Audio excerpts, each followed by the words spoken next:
Cian, it's good to see you, boy. You're looking sharp there. Cheers. Cian, can I ask you what it's like at this time of the year, particularly at this stage of your career as a group, ahead of a Rugby World Cup? There's a lot of people there. Squad selection is a couple of weeks away yet. You've been to 3 Rugby World Cups, and I mean, what it's like, I won't say in camp today, but I mean just overall in terms of, you've seen, there's a lot of younger fellas there, maybe you've been anxious wondering whether they're in or they're otherwise. You're probably one of the more mature fellas that's there. What have you learned over the last number of years at the last number of Rugby World Cups? That's a very broad question of what it's like, what I've learned, what everything. It's a great buzz. It's a really good camp to be in. A lot of fun, a lot of time together, on and off the pitch. You know, we've got, especially over here, we've got nice time in the afternoon to spend a bit of time with the group and break off to spend a bit of time with families as well. So it's really good. It's a real positive camp, and we're working hard. We're working very hard when we're on, and we're recovering very hard when we're off. So it's a good mix.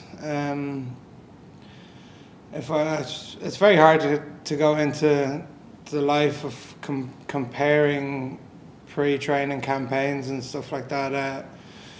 What we haven't done this time around is the kind of mindless running up and down a pitch. Now, we did it today as a top-up, but that was the first time we've done it this pre-season. All of our fitness has been through rugby, and you see in the sessions the skills are very sharp. The players are on and going well, so it's a nice change-up way of doing it for sure. And how important has the preparation and indeed maybe the structure of the pre-season been, in the sense that you're not together all of the time for a kind of block of 4 or 5 weeks, like before you even play matches? You know, you've had some time together, you've time away from your family, you've had kind of personal time where you can train on your own and that type of thing. You're sort of coming into camp probably even fresher. Yeah, it is. It's an unbelievably fresh feeling. We did 2-week blocks of scheduled work, say, so in camp, and then a week out where we had our own schedules of fitness and strength to keep up with. But by the end of 2 weeks, you don't feel like you've done a hell of a spell in training. Like, you don't feel like you're dying to get out of here. So I think it's been a really good way to sharpen everyone up, train really hard, and then get out, spend time at home, train on your own in your own local rugby pitch or wherever it is, and come back in a week and plough on further from where we were. Just a final question for me, please, if you don't mind. I mean, there's you're only playing 3 World Cup warm-up games. The second one is next week against England. I mean, that certainly ramps it up, doesn't it? They've selected their Rugby World Cup squad. It's a huge opportunity. Yeah, there's going to be a lot of players looking to put their hand up, but you know, we talk about how to do that, and how to do that is to play our game and play how we play as to the best of your ability. You know, it's you don't get picked by being the hero going out and trying to do something fantastic, because the percentage of that coming off is pretty low. So you know, I think we have a pretty expansive game and players that know how to play it and have the ability to play it. So you know, it's just looking forward to seeing everyone getting their chance, and I suppose how they buy into what we're doing and how and where it's going, and what stamp they can put on it themselves then. Cheers, man. Thanks for your time. Thanks, Michael. Ed, Elliot? Hi, Cian. Hi. You had Roy Keane in camp yesterday. I was just wondering if you could give us a few details on what he was doing there, and what maybe messages he had for the squad. Yeah, I have no idea what he was doing there, to be honest. He wasn't in camp. He was at the side of the pitch watching training. I don't know. I didn't get to chat to him. I was training, so some of the lads that had already done their part of the session would have said hello or whatever, but I'm pretty sure it wasn't a scheduled thing. He was just on holidays here or whatever and showed up for a look. A lot's been made about this being Johnny's last World Cup, and I suppose there's a good chance that this is going to be your last World Cup without wanting to retire you. But does that give it an extra edge, an extra some special feeling for you going into this one? I don't know. I'm not sure. It probably should, but I suppose I haven't looked at it that way yet. I'm trying not to look at it that way. I think if I do what I can to the best of my ability and in the structure of the team, that's the best I'm putting forward for the team, and I think the rest could look after itself then. If it's to be special, it'll be decided at the very end, I suppose. Thanks, Ed.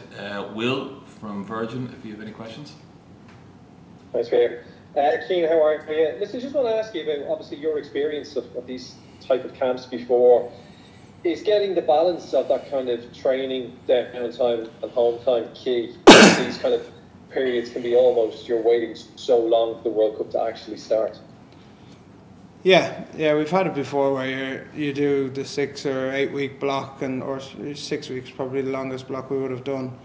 And yeah, people are dying to get out of camp for a couple of days, or dying to go for a pint or something, because you're living in a hotel and that's how life is. It's you're always on for the most part. Like it's chilled out in the evenings, but you're still there for a reason. I think this has been managed really well in the sense that no one really feels overloaded by time away yet. Everyone's had the opportunity to get home, go away, go on holidays, get married, bit of everything in the middle. Like so, I think there's a high level of trust there that we can just go off and do our work and have that week out of camp. Because the standard that we've had of players' fitness coming back from holidays, players' strength coming back from holidays has been really high. So I think there is that level of trust there that people know what they need to do to be in the shape to play this type of rugby. And from your senior role as well, looking at the squads, do you notice that there's a big emphasis on competition for places even in the squad now at this stage? That you all get on as a squad and as friends and players, but that it's very competitive to make sure that you're in, Andy's final squad, not going to France. I don't know. There's emphasis on competition. It's the standard. It's the standard that's set, and if the standard is set, the players that are in here are for the most part up to that standard. And if you're not up to that standard, you're not going to be in here. So it drags the best out of everyone because everyone wants to go. Everyone wants to go to the World Cup and be a part of it and do something special. So it's kind of player led and individual led of how hard someone is going to push themselves. Not only physically, like how much review work can we do? How on top of our game plan are we? Everyone has pushed on a bit, I think, in the professional side of it to knowing your roles and details and figuring out how we're going to play our best form. Thanks, Ian. Cheers. Thanks, Will. And just last question in the broadcast section for Neil there, please. Thanks, Peter. Hi, Cian.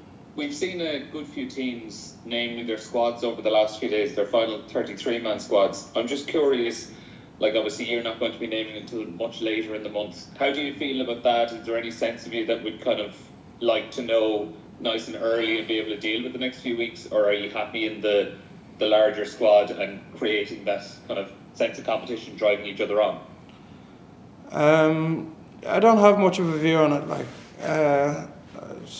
each to their own, I suppose. I'd say some lads in here would have loved it to be named already, and some lads are happy to wait it out. Like I suppose the continued competition is a really good thing, and it's players continuously pushing on. But I think across the board we have that, whether there's a final squad or a wider squad. there's a saying in the rugby how the Bibs go, like, are the Bibs the best, or are the Bibs getting dominated? And I think it's always, if you're in the Bibs, you're playing pretty well. When it's in here, it's a very high standard. So I don't think it makes too much of a difference, to be honest.